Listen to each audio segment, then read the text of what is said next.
The F-150 Lightning, you've seen it before, but the news today, we can confirm that April 26th is the big launch day for the F-150 Lightning, rolling off the line of the Rouge assembly plant in Michigan. Ooh, love that candy apple red all-electric Lightning at the New York Auto Show. It was a huge draw, right? And CEO Jim Farley of Ford tweeting today that the F-150 Lightning will strike April 26th and begin its deliveries to a wait list of 200,000 people.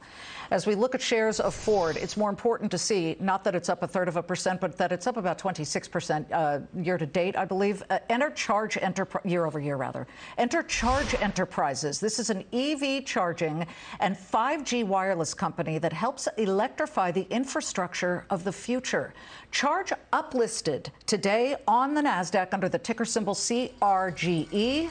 The stock is moving higher by 2/3%. Just a second ago, it was down, but, you know, it's the Fox Business effect, right? We're talking about it. People are focusing on the business here. Joining me now in a Fox Business exclusive, Charge Enterprises founder, chairman, and CEO, Andrew Fox. Why did you decide to uplist on the Nasdaq? Let me just get that out of the way. Well, I mean, I think it certainly increases huge access to liquidity. But if you look at the EV market, a lot of the pure play EV only companies don't have a tremendous amount of revenue. And so they went the route of SPACs. They needed to raise a lot of capital. Right. You did not do the SPAC. Correct. We were a little more old fashioned and focused on revenue first. And so we built a huge revenue business. And then the natural step in terms of sequence was going from where we started at Pink Sheets, and I consider it a blue collar uplist. And so by doing what we did, we were really able to build tremendous value for all of our stakeholders in the process. We had Dick Grosso on this show yesterday, the former head of the New York Stock Exchange, saying the SPAC attack fantasy was a lot of fluff and not, you know, more sizzle and not enough steak. So it's interesting that you uplisted. That's why I wanted to bring that up. Let's talk about your company and how it's different from all of the charging companies that are out there right now. Yeah, so think of us as an enabler. So ChargePoint and all the big infrastructure equipment providers and software providers actually need someone to design, engineer, install, and maintain all this charging infrastructure that's coming out. And so the way that we looked at the market was an electrical service contractor, or a guy who changes a cell phone tower, is a very similar profile to a worker who's actually going to be working in the future on EV. And so we made 5 acquisitions over the last 14 months and focused really on our revenue. And so when you look at the SPAC market, it's a little different. And so our kind of point of difference is not only are we creating great jobs, but by doing the mechanism we didn't vaporize a lot of investor cash in the process.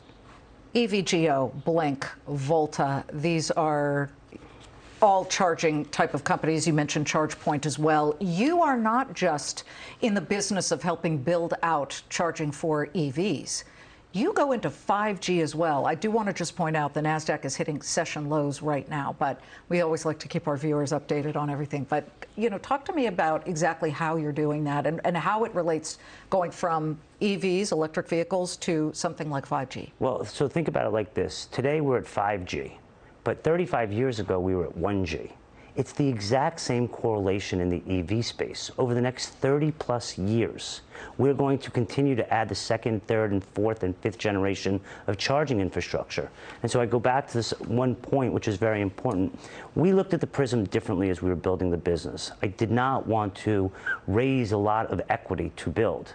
And so by taking 5G, that's a very mature industry, and acquiring companies and skill teams in that sector, and then repositioning them like we've done for the automotive sector for EV, it gives us a very interesting segue, once again, without vaporizing a lot of investor money. You keep talking about revenue.